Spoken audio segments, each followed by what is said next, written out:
Okay. Very good evening, everyone. Good evening, students. So, first of all, I welcome each one of you to my class on Code of Criminal Procedure 1973, that is CrPC. Let's start with my brief introduction first. My name is Sandeep Khatri. These are my areas of specialization, as you can see on the screen. Here is the link of my profile of Unacademy, so make sure you follow that to get all the updates about my special classes and my plus courses.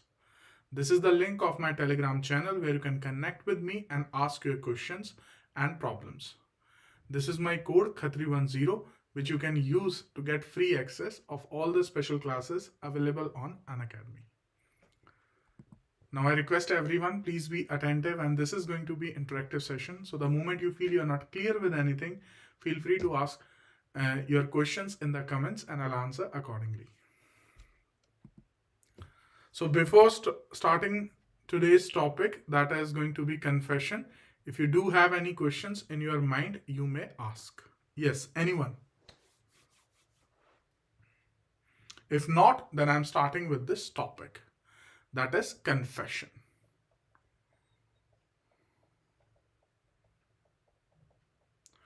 Students, the very first thing which you should know about this topic, confession, is that this term has not been defined, neither in IPC nor in CrPC or in Indian Evidence Act. This term confession has not been defined. Now coming to what is the meaning of this concept or this term confession.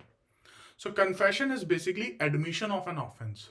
So if a person has committed an offense either from the general penal code, that is IPC, or any of the special laws or local laws, if a person has committed an offense and the same person who has committed the offense, when he admits that he has committed the offense, that is called basically confession. Now, after meaning of the confession, the second concept is that there can be two kinds of confession. One is your judicial,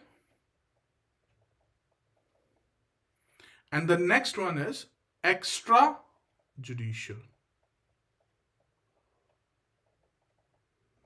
Now, what is the major difference between these two concepts when it is a judicial confession and when we call it a extrajudicial confession?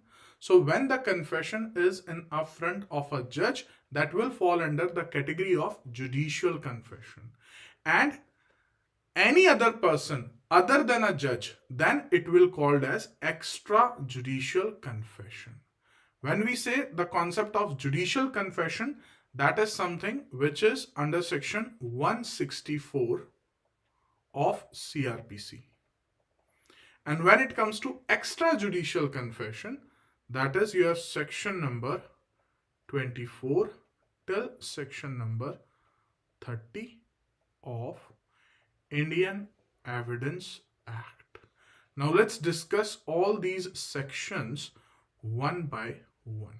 Any questions from the introduction part of the confession? Good evening, Amit Kumar Asthana.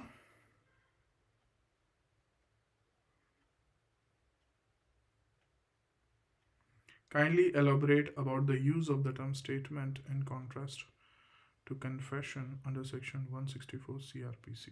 Okay. Amit, answer to your question. When it comes to section 164, that is not something which is purely deals with confession only. That deals with recording of confession and the statements. Now the statements that has been passed by the accused. Now, if the police officer if the police officer is getting some important statements, okay, then he may refer the person and record those statements under section 164 so that the evidentiary value of those statements goes high. Okay, so this is the relationship of the concept of statements. Good evening, Jitendra, and everyone, those of you who have just joined. Done. Now coming to this judicial and extrajudicial confession. When it comes to section 24, video and voice cracking. Can please other students confirm about the video? Please confirm about the video and the audio. I hope everything is fine.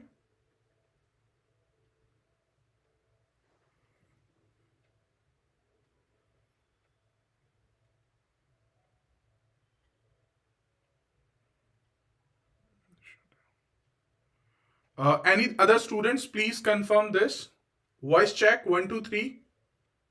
Okay, all good. Thank you. Okay, Amit Kumar is saying all good. Ayush is saying it is a problem.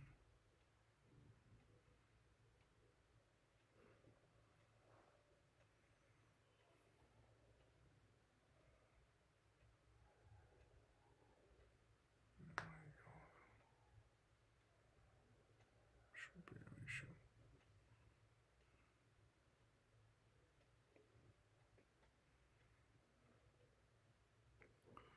Ayush and Jitendra, let's continue for 2 more minutes. I hope the issue will get resolved. Okay, and if not, then please write in the comments. Okay. Now, continuing with this, the two kinds of confessions. The first one is your judicial confession. The second one is your extrajudicial confession. When it comes to section 24, that basically talks about now confession, whether it is judicial or extrajudicial, there is one thing which is common in both the confession, and that is that the confession must be voluntarily, which means that must be something which is with free consent. That should not be because of any kind of pressure, any kind of threat, any kind of uh, promise. So this confession must be came out something which is with the free consent of the person who is making it. Either it is judicial or in the case of extrajudicial. ठीक है जी. Now going forward, section 24 talks about when the confession, when the extrajudicial confession is not volunteer. If it is because of TIP, threat, any kind of threat, or any kind of inducement, or any kind of promise, if that is involved, then that confession has not will not be considered as a relevant one. Section 25. Section 25 deals with if you give confession in front of a police officer. That is also not going to be considered as a relevant one. Similarly, section 26 tells you that you can refer section 26 of Indian Evidence Act can be read with section 164, which basically deals with section 26 of Indian Evidence Act takes you to the section 164 of CrPC, that is in front of a magistrate. Now coming to section number 27, which is if any information has been given during the confession, that information can be used by the police officer. The concept of discovery statements has been used under section 27, and that is going to be relevant as well. Section 28, if the threat, inducement, or promise has been gone, then that confession will be treated as a relevant confession. Coming to the next one, section number 29, which says if a person is drunk, if a person has been deceived, and then that person gives the confession, then that will be considered as a relevant one. And the last section number 30 tells you हम तो डूबेंगे सनम तुम्हें साथ में लेके डूबेंगे. So that is what section 30 of Indian Evidence Act is, which means if a co-accused, okay, has if a co-accused makes a confession, so that is going to be relevant for the other accused as well. So these all are the examples of extrajudicial confession. Now, before jumping to the judicial confession in detail, if you have any questions from extrajudicial confession, you may ask.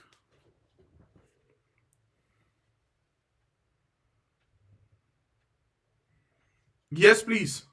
Ayush, Amit, any questions? Jitendra, any questions from the extrajudicial confession?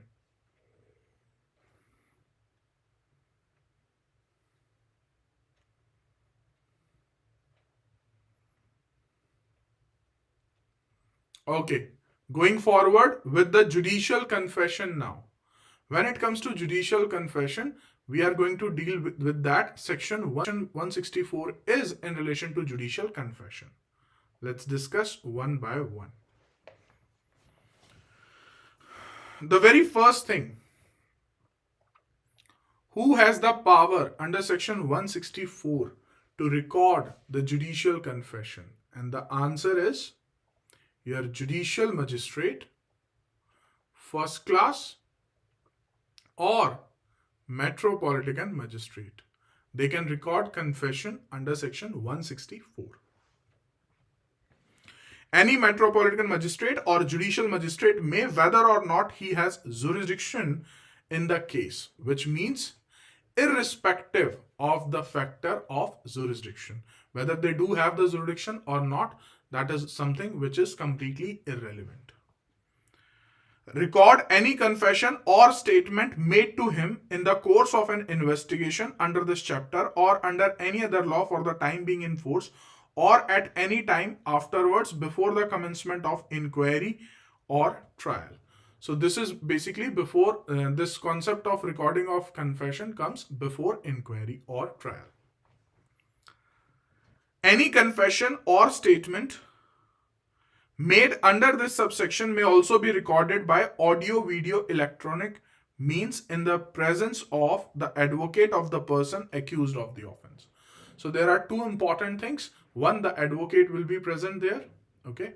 And why advocate will be present? Because you can refer section 41D as well. Okay, which is the right of the arrested person. And the second one is how you are going to record that confession. So that is going to be in audio, video, electronic form. So that is your clause 1 of section 164.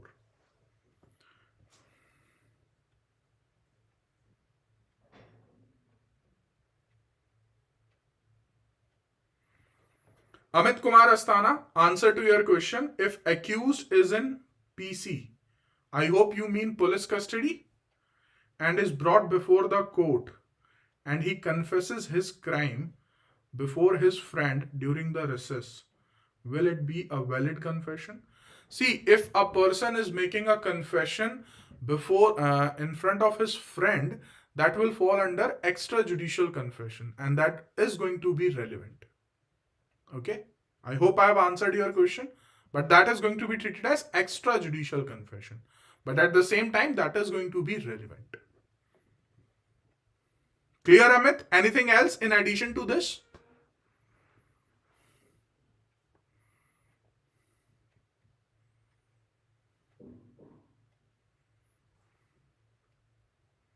Okay, continuing with this now. Okay, perfect. Now coming to even section 164, second proviso confirms this, that a person cannot make confession before the police officer. Now let's conclude this. Why you cannot give confession to the police officer? What is the reasoning behind it? The thing is, because of the image of the police officer, usually the person who got arrested was in so much of fear that he confesses something which he has not even done. So that is the reasoning. Because usually the perception is that if he is not going to make the confession, the police officer is going to beat him up. Because of this perception, we have made this concept very much clear that in front of a police officer, the validity of a confession is going to be 0. Okay. And this has been confirmed from section number 25, read with 26 of Indian Evidence Act, and section 164, clause 1, second proviso.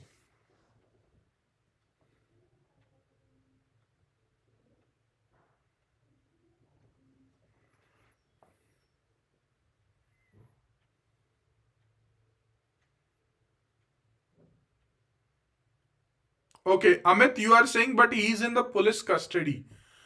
Amit, you can refer the concept of section 29 of Indian Evidence Act here. Okay. Now, let me give you a full-fledged example of this situation. Okay. Suppose there is a person, Mr. A. Okay. He got arrested. Fine. And now he is in a police custody. And by the term police custody, I mean he is in a lockup. Okay. And suppose in that lockup, there is a person, Mr. B. And now B confessed, who is also one of the arrested person. Now B confessed in front of Mr. A that I have committed a murder and this is my story. This is how I committed. I was alone or there was, help from someone. The complete story, how Mr. B has committed that murder. Now even A got comfortable. Okay.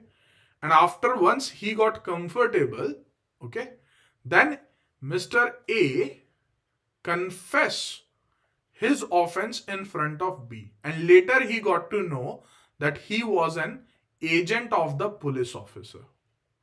Now you tell me whether this confession which A has made in front of B will be going to be considered as a confession or not. He is in the police custody, he is in the police lockup. So the answer is yes. Okay. So the police custody here means he cannot make confession to the police officer. So here we are going to use the concept of deception. The police officer actually deceived Mr. A. Okay. And in that case, even B is his friend. Okay. And if there is a kind of a pinky promise as well between them, still B can make statements in the court that A has, confessed before him about the offense. I hope now it is clear. Amit, please confirm of years. So in short, if there is any kind of a pressure on you,